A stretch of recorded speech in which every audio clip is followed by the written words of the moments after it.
Incoming voice communication has been detected from Deep Space Relay Station 63. Processing. Please wait. Welcome everyone, and thank you for joining me today. This is Jarl of Goats, and I just want to tell you I am exploring the possibilities of playing different systems on my channel as far as my role-playing goes. By the way, I want to thank all of you for the support for my D&D channel, or videos. We are currently going to be posting more episodes. We had a technical issue with one of the microphones that we had to work around, and we will be starting those soon. As far as the Star Wars videos, your guys' support and comments have been tremendous. I absolutely love getting involved with the community and hearing feedback, so if you ever see one of my videos, feel free to post a comment, let me know what you think, hit me up on Facebook. I definitely respond and integrate myself with my viewers. That being said, I decided to delve into another system, and after reviewing all the systems out there and their respective popularities, I've chosen to go with Stars Without Number. Now, I know the system very well. I'm sure some of you have too. I know every time I talk to somebody, the most common one that they've seen is a Swan Song from the channel JP, which Adam Coble is an excellent GM. I absolutely love the players. But I think that there are other Swan Song show quality Stars Without Number games out there. And the interesting thing about Stars Without Number is it's so much more than just looking at Swan Song and going, oh, I really like that, I'm going to mimic that. I mean, I've seen games run where it's like Fifth Element, I've seen games run where it's like Firefly, I've seen games run where it's like Equilibrium. The system is very flexible, and it allows you to create what you want. But more importantly, I think the best thing about this game is to review the underlying plot behind it, to understand the core of the game. All of these games that you see being run on YouTube, even your own at-home game, represent one sector of space in the entire galaxy. That is huge. So Swan Song's sector of space, my sector of space, my friend's sector of space, it's all supposed to take place in the same galaxy. The idea behind it is that since trade has been cut off, these sectors aren't in contact with one another, but they represent the same exact universe, and I think that's so cool in a way. But every time I've talked to players or even talked to GMs about Stars Without Number, it seems that there's a level of misunderstanding in the game, or they don't quite grasp certain concepts of the game that make it semi-intimidating for some of the newer GMs.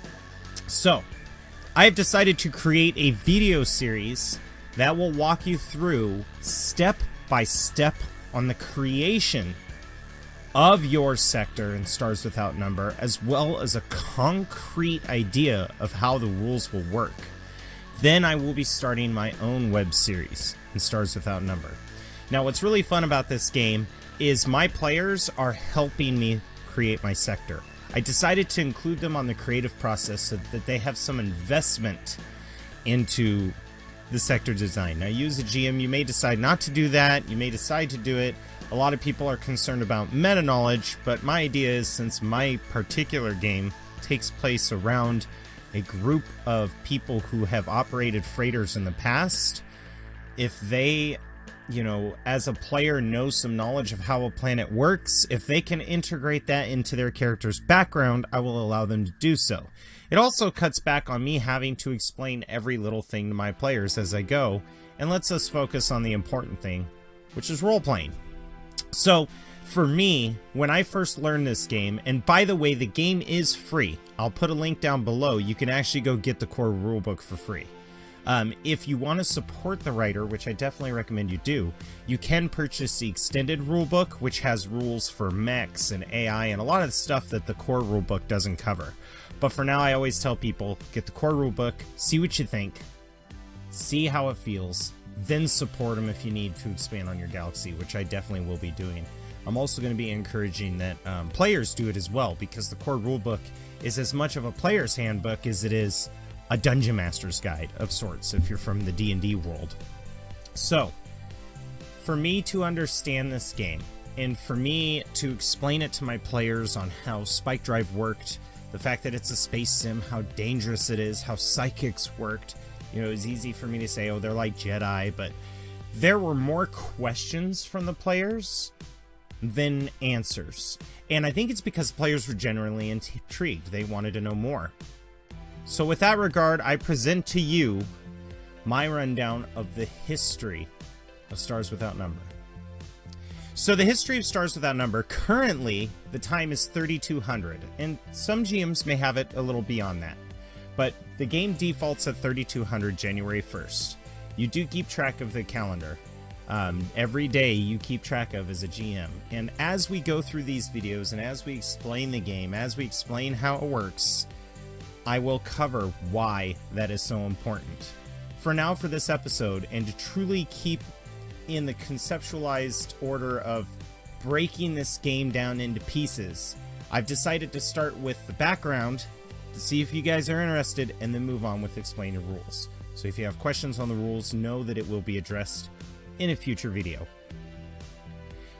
In 2108, so nearly 1100 years before this game takes place, nuclear war ravaged planet Earth after tensions reached a boiling point in Europe during a campaign known as the Russo-European War. But from the ashes of nuclear fallout, the true beginning of humanity's space exploration and colonization began, after a scientific and miraculous discovery made by a scientist named Dr. Tiberius Crone arose from the ashes. Dr. Crone saw the world through the eyes of his own experiences, and he cared little for the cultures, religions, or governments that took place at the time. All he cared about was scientific knowledge. He didn't care about the things that caused current war and political strife. He saw the world in a point of a resource war, which was the cause of the Russo-European War. It was a fight over oil. And he said, why? When there's so many resources into space. But he was also a lunatic. His mathematical theories were widely criticized by the world of physics all over the place, making him the laughingstock of the educated world. But his genius with autofacts, which are mechs, little drones that help building, he basically had an entire tiny little robotic army, placed him at an advantage. He toiled around the radioactive wilds of Greenland for years, constructing a suitable lab. The radioactive glow left behind from the Russo-European War had masked the emissions that his autofacts were creating, and he was able to build an entire functioning lab without anyone noticing, which is pretty fantastic. Finally, in 2108, he had a breakthrough in his studies as he developed the first functioning spike drive, a faster-than-light engine that would lift humanity into the depths of the universe. Even in the game's modern day, which is 1100 years later, researchers are still puzzled as to how Dr. Crone managed to fabricate his theories that led to the creation of the spike drive. How he came up with mathematics that defied physics at the known time just baffled everyone. The quantum physics involved in his creation defied everything that was known in this dimension. But the spike drive revealed a window into a universe that humanity had never thought was possible. With complex weave structure underneath the craft, the universal substrate beneath the ship, and altered the gravitational forces surrounding the craft. The ship would then vanish from this plane, known as luminal space, and was thrust into a metadimensional fabric of the universe. In a way, when I read this, to me it sounded a lot like, okay, string theory, cool, let's make it work. And that's how I feel like this game is definitely going in the pattern of string theory. And if you don't know what string theory is, sit tight, because my explanation of the spike drives will basically outline a very fundamental knowledge of what what string theory is. So, a ship that was properly manufactured for the purpose of travel could surf metadimensional currents that ties galaxies together. The vessel would be propelled to speeds that are mathematically impossible in liminal space. But in this other meta-dimension, you could cross vast quantities of space without having to worry about the laws of physics slowing you down. If you attempted to jump like that in normal space with that speed, the nearest gravitational force would tear the ship asunder. The entire crew would be lost. But inside metadimensional space, they would be fine. And once you're in metadimensional space, pilots could navigate through this blurry, bright metadimensional zone by looking for round shadows that were caused by the stars in liminal space. And these shadows had great gravitational points. So pilots and navigators, they are just as important, simply had to plot a course, fly in metadimensional space, and choose the gravity shadow that they believed was a particular sector, and they could emerge right on the outer rim of the solar system that they were intending to go. If they got any closer to the solar system, then their ship would be torn apart by the vast amounts of gravity. So every time they went into a system, it was always on the outer rim.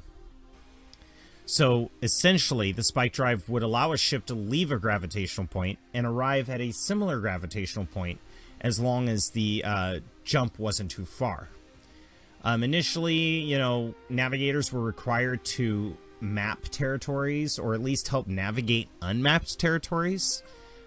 Their skills in math took too much attention away from piloting, so it always required a crew.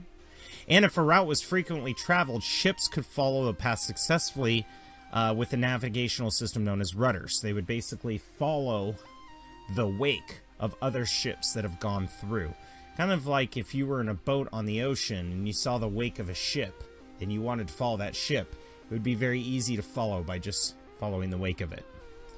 Now, if it was an unmarked course, you could definitely go and explore it, but there were going to be dangers. Or even if there was a path that wasn't traveled in a long time, the metadimensional current would erase any trace of a path having existed. So it's very important for navigators to be present aboard these ships, because you're always going to run into a situation where the path isn't planned like you intended it to be. Krone developed a personalized ship, big enough for just him, to utilize his prototype. His discovery was brought into light by the sudden launch of his craft from Greenland. Earth had a panic attack. They thought it was a missile. They didn't know what it was. They tried to contact him, but he would not respond. So the orbital weapon platforms began a bombardment on his ship with all of their might that would normally render it absolutely destroyed. But the spike drives had shifted the vessel out of phase. And how that works is it's basically you see the vessel in luminal space, but the actual physical vessel is in between metadimensional space and luminal space. So the lasers from these orbital platforms went right through it and basically passed through Krone's ship harmlessly. Governments on Earth monitored the ship as it accelerated quicker than anyone had seen to the edge of the solar system. And right once it got to the edge of the solar system, there was a gravitational surge, and then the ship was gone.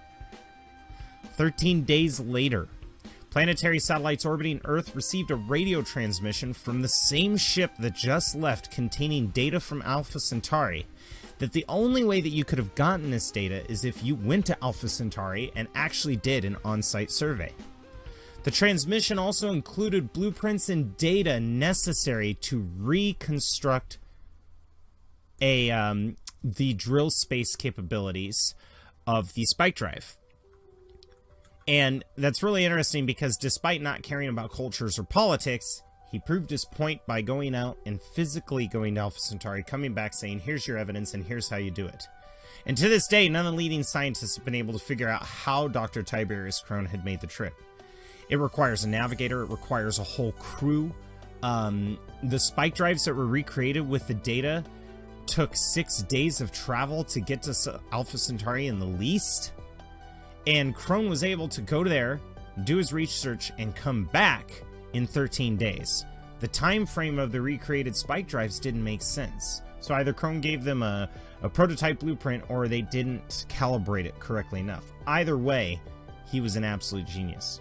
And because of this discovery, several religions on Earth had either been created or strengthened, feeling that Crone had been in the presence of God or some other divine entity in this metadimensional plane. This doctrine would later create a religion that deemed the Book of the Sky, and refers to Crone's explorations as the night journey of the prophet Tiberius, which established an event founding that faith, as well as 13 other faiths that had created around it. But before Dr. Crone could be apprehended by Earth authorities, he promptly drilled back into space, never to be seen from again. The fervor associated with the event led to a religious uproar that the entire culture of Earth almost took a step back from the logistics of science and went back into a world where religion held political power again. But the most interesting thing was that Earthside tensions fell almost immediately. Now that they had access to the stars, the petty squabble over land and oil almost seemed futile. It seemed like a waste of time. So, Earth began to build spike drive equipped starships. Industrialized nations were taking part. Really powerful corporations were taking part. And every nation that was already spacefaring feared that they would be left behind as human fleets would depart to claim systems and their planets and the rest of the stars above. Due to the fragility of early spike drives, however, the degradation of metadimensional travel would begin to the ship after some time. The ships were required to jump system to system to avoid burning out the spike drives. They couldn't just point to a place way on the other side of the Milky Way and pow, go there. They had to, I believe in World War II they called it island hopping. They had to go boing, boing, boing, boing, and just go to all the nearest systems and make their way through the galaxy. Numerous planets were discovered right away, but the only world that they found that was able to facilitate human habitation was a small oxygenated planet that bore little in the terms of resources in 2113. And the ship that found the planet was claimed by the European Union and named the Renaissance.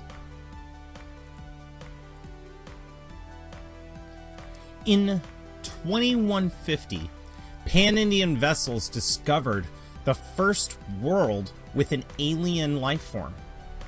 It was plant life and basic marine life that had inhabited the planet, but it gave several generations of research to xenobiologists and answered a lot of questions on could life exist outside of Earth, and if it did, where and how.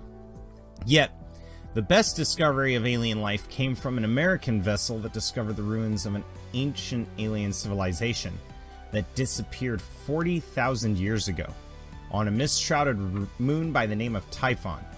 The remains indicated a technologically advanced race whose humanoid stature was not unlike that of human explorers that discovered it. By 2200, most of the worlds that could sustain human life within a year's worth of spike drive travel had at least a handful of human inhabitants. Mining for resources found on or near these planets made the creation of spike drives more affordable.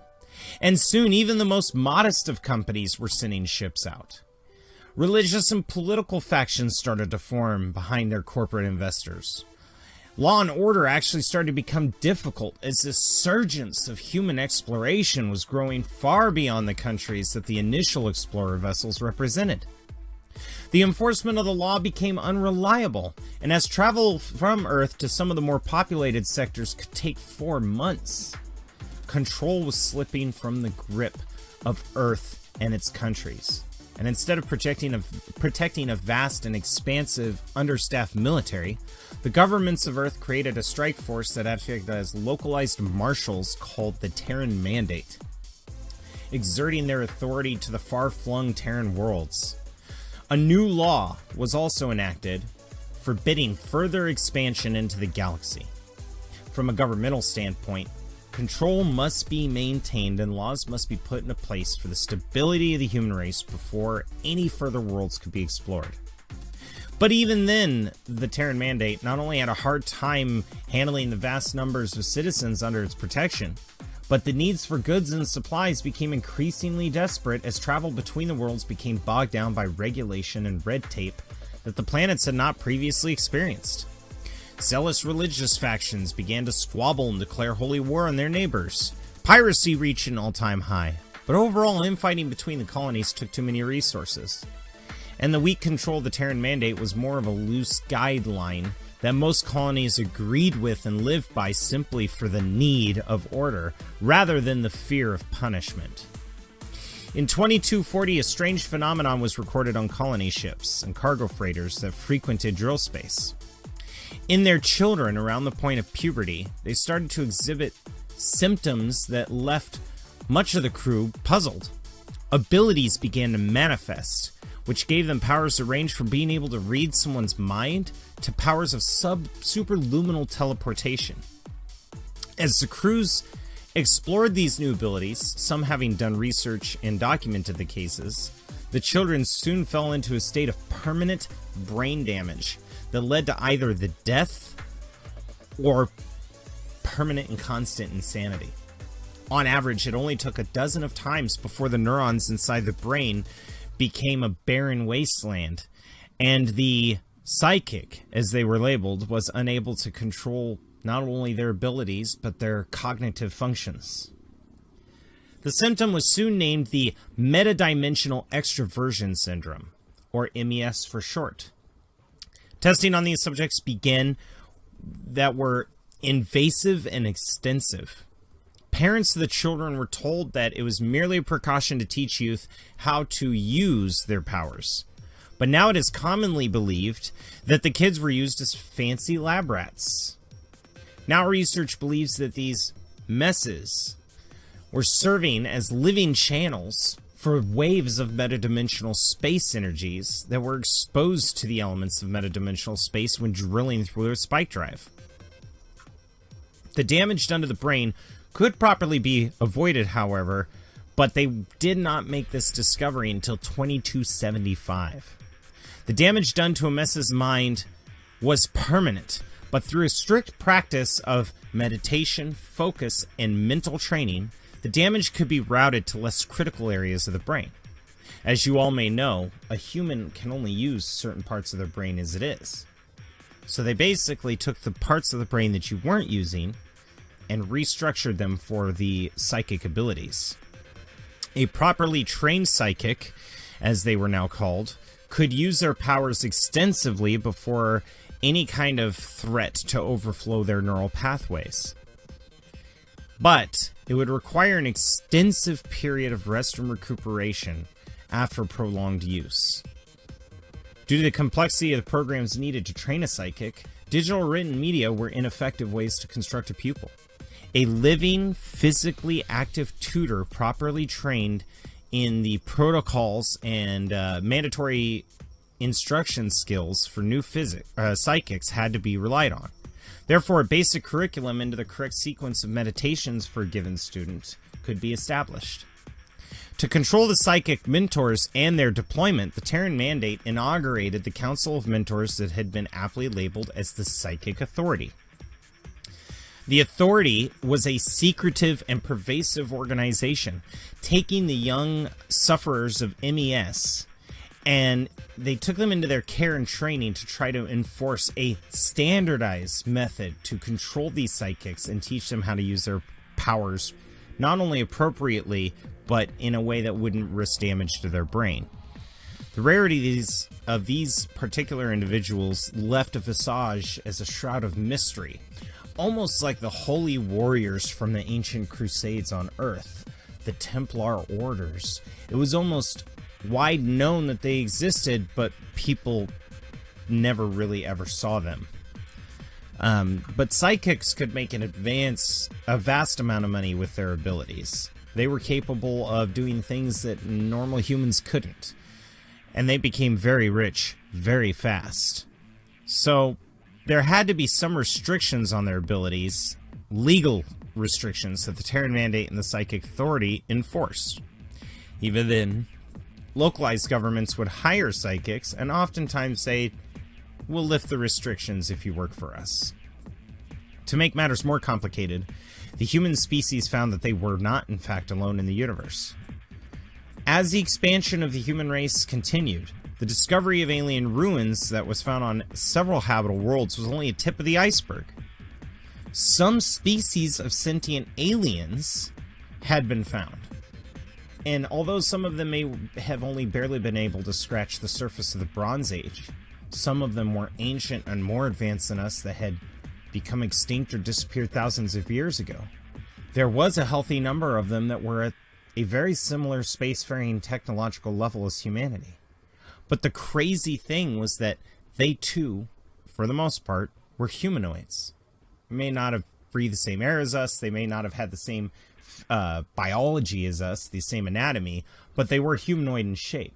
And it came to the scientists' attention that for space exploration, planetary exploration, and just as far as survivability, the human form, the humanoid form, just made more sense biologically.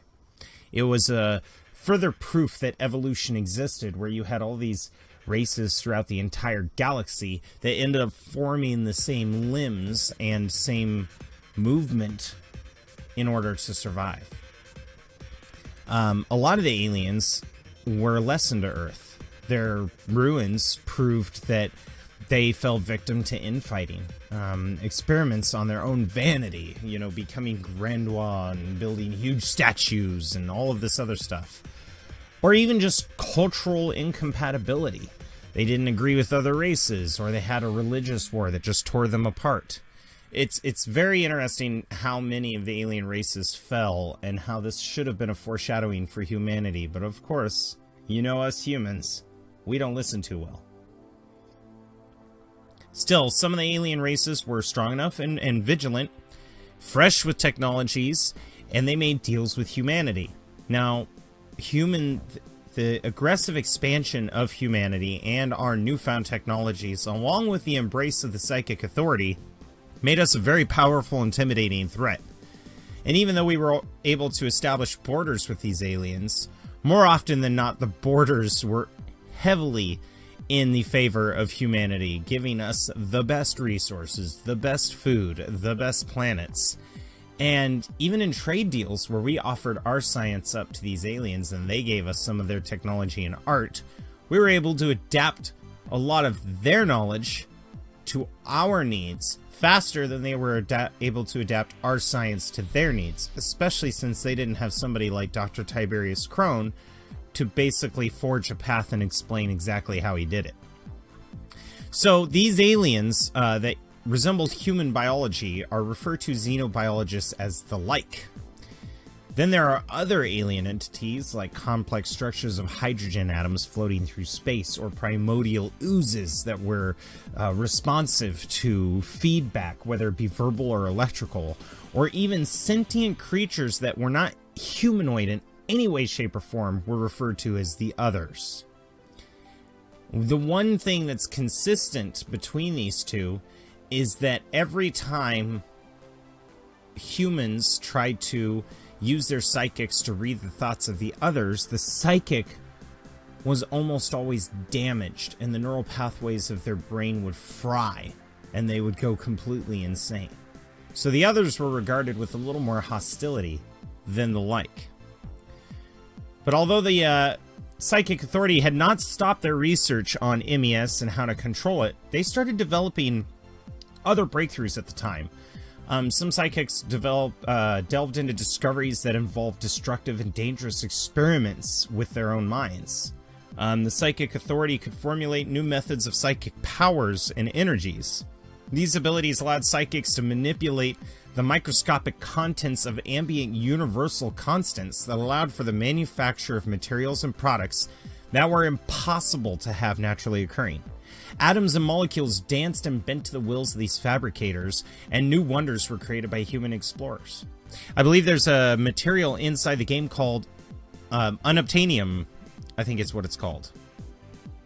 I think that's what it's called. But it's like plastic and lead, so it's lightweight like plastic, not dangerous to humans like plastic, but it has the strength and the radioactive barriers of lead, which is just insane.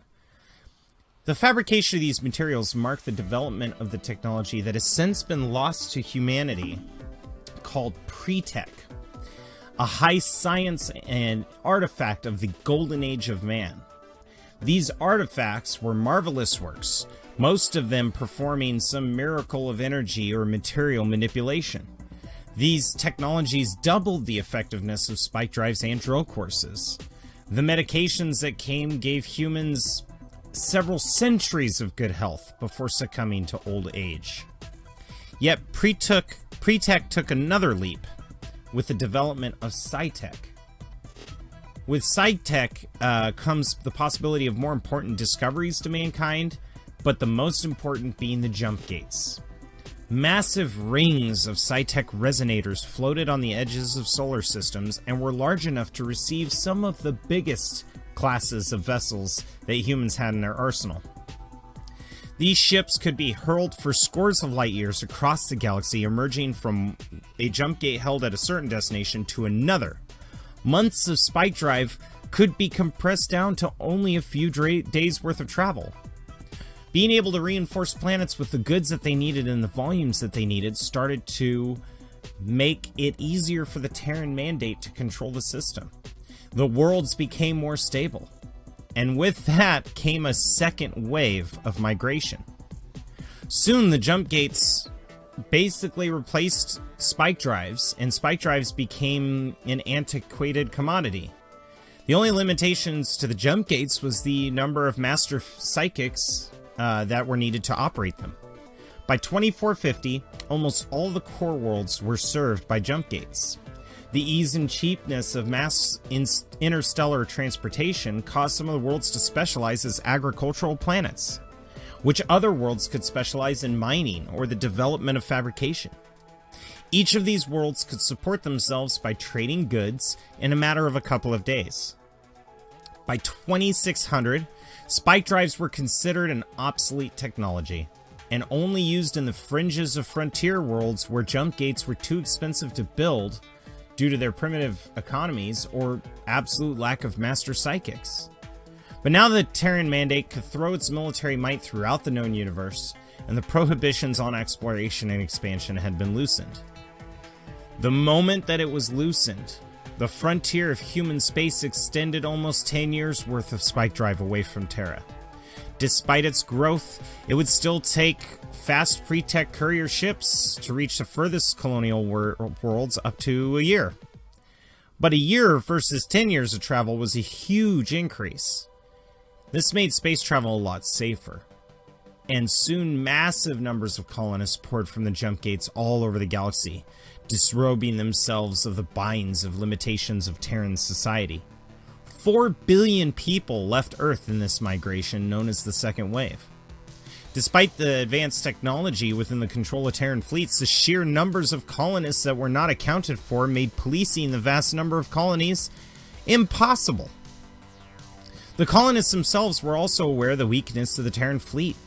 Starting around 2450, some rebellions had occurred here or there, but primarily the colonies just disregarded the effective rule of the Mandate fleet. Since space combat between the colonies was not only too expensive as well as impractical despite their spike drive armadas, colonies with ideological differences or religious tensions began to invest and market Maltech, which is a technology that was vastly illegal at the time. One such endeavor was the creation of the fully aware, unbraked artificial intelligence, replicant nanotechs, and weapons of planetary destruction. Some worlds delved into the study of eugenics and the perfection of the human genome. These cultists sought out perfection regardless of what it did to the natural order of things. The Terran Mandate fleet tried to contain and suspend the researches, but did not have the resources available to go planet to planet, millions of people to millions of people, and actually police effectively. The unrest put a strain on the golden age of mankind, but the killing stroke to this age of opportunity and the grandeur of Earth would come with the fury of the cosmos in one fell swoop. In 2665, somewhere in the Veil Nebula, a massive wave of metadimensional energy washed over human space, tearing apart all of the determined paths for spike drive travel. Spike drive craft that were in the process of drilling at the time were annihilated instantly. And every psychic in the known galaxy immediately suffered the consequences of catastrophic psychic burnout. Most psychics were killed, but the handful that survived were declared clinically insane. Humanity was suddenly stripped of every psychic resource and psi-tech that began to be impossible to utilize. The Psychic Authority was left in ruins, and the new psychics that emerged from drill space later on would have no network security or mentors to guide their abilities. It would take generations to even attempt to replicate the stable results that were needed. This one event had sent the entire human race nearly 1,000 years backward. The jump gates were dead, and the core worlds which relied on the frontier worlds started to starve and collapse within months. The amount of cargo needed to transport required the larger cruiser ships, but the only ships that were calibrated for effective travel were the small and antiquated crafts still using spike drives. Entire worlds and systems were completely lost to mankind. The frontier worlds that were too poor to use jump gates, that still relied on small freighters and their spike drives, were not drastically affected by the scream. In an odd turn of fate, these frontier worlds became stronger than the core worlds themselves. Systems that relied on pre-tech in the core worlds in the frontier zone still ended up collapsing. Other systems that were not advanced enough to construct spacecraft relied heavily on their spacefaring neighbors. Now the sectors lived in isolated silence, and the human culture began to strain and fall apart. For the next 600 years, humanity has slowly been recovering. The worlds that were fortunate enough to survive the scream began to reconstruct the technology that was once lost to them. Spike drives are being rebuilt, although they are less effective and more unstable than their pre-tech counterparts, due to the fact that the metadimensional space has completely changed. That current that blew through from the Veil Nebula had made riding on the metadimensional surfs more dangerous than it had ever been before. The best medical technology presently can ensure 100 years of good health before someone succumbed to age. And even a stable education of psychics was actually being developed with an entity that resembled the Psychic Authority. New technologies are being created with the knowledge and preparation learned from the scream. This technology would be known as post-tech. And although it is inferior to pre-tech, post-tech can be replicated with similar means and is a lot more reliable, self-sufficient, and inexpensive, but it may not be as effective as its pre-tech brothers. Instead of strong political governments, most of the sway within sectors are controlled by factions that operate like a series of loose confederacies.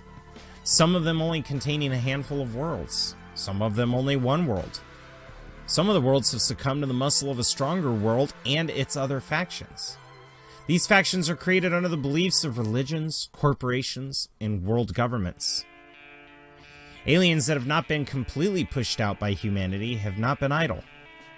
In some sectors, there's been a resurgence of the extraterrestrial presence that had utilized the scream and silence to take advantage against the oppressive nature of humanity that had pushed them out. Yet if the alien races relied on the psychic ability, much like humanity had, then they too were cast into the shadows. Some of the remaining alien forces even seized failing human worlds to serve as their own. And now, in the year 3200, and the network between each space sector had been cut, the road to Earth was lost, perhaps for the rest of eternity. New pathways of drill space are created as a fragile web of interstellar karma between the systems within a sector. Only the bold merchants or reckless explorers willing to risk the lives of their crew reunite with the rest of the interstellar community. And it is not without reward, however. As they explore these abandoned trade routes, they are often rewarded and exposed to ancient data and salvage long lost to humanity, giving them knowledge far above the planets that they come from. This is where your party comes in when you run the game. Your party represents one of these brave explorers that are traveling to nearby systems that sometimes have stable drill routes, sometimes they don't have stable drill routes. It has been 600 years since the screen. Pre-tech is not just something people are going to remember. A lot of times they apprehend it with fear, and they pay good money to get their hands on it. But that is where your crew comes in. And what I love about this game the most is the basic plot of the game is your crew builds a ship before they play, or you just give them a sample ship. I always let them build their ship. And then they owe monthly on this ship. They basically finance it. And when they owe monthly on the ship, that's where the game gets fun. They have to go out and find money. And they basically explore the universe that you create in order to make money to make sure that they can make their ship payments on time. Otherwise, they're out of work, they're out of time, and they can't explore the stars. My sector that I've created is called Asgard Omega. And it's got a handful of systems, a handful of worlds. I believe I've got about 22 known systems that they know about. There are more that are hidden throughout. And about 24 populated worlds. This game does have the opportunity to be absolutely massive. And it can be quite intimidating for game masters. So I hope you enjoyed the history of the game, the setting of the game, and the plot of the game. And I hope it has some ideas churning in your head about what you're going to do with this knowledge. Because now that you know the setting of the game, if you start to read on how the game mechanics work, I think you'll start to understand more why Spike Drive behaves the way it does, why psychics behave the way they do, why factions are designed the way they are. But do know that this is a step-by-step series. We started with the plot, and in the coming videos, we'll explore sector creation, planet creation, faction creation, character creation, ship creation. I'm going to cover it all before I start delving into the actual creation of my sessions. Thank you very much for watching this episode. I know history is not everybody's subject, but I felt that this is kind of a foundation to understanding Stars Without Number and being able to play it with any kind of ease and not intimidating yourself out of a really good game system that is worth it. If you liked what you saw, hit the like button. Please comment below if you have any comments. And if you haven't already, subscribe to the channel and click on that bell notification and you'll be notified anytime I come out with another video pertaining to Stars Without Number. And if you haven't already, download the book off of DriveThruRPG. It is free. It's great. You want to see some classy art, you can look up some Stars Without Number art, but I found that for me, most of my inspiration has come from searching for art from Fifth Element RPGs, Firefly RPGs, or even Shadowrun has had a lot of influence on the art that I found that kind of inspired me to create my sector the way I did. But I would love to talk to you about this. If you see me on Facebook, let me know. Like I said, comment on the video and let's start a discussion and join me in the journey as we explore Stars Without Number and we go step by step to creating a sector for you. Thank you again. Bye-bye.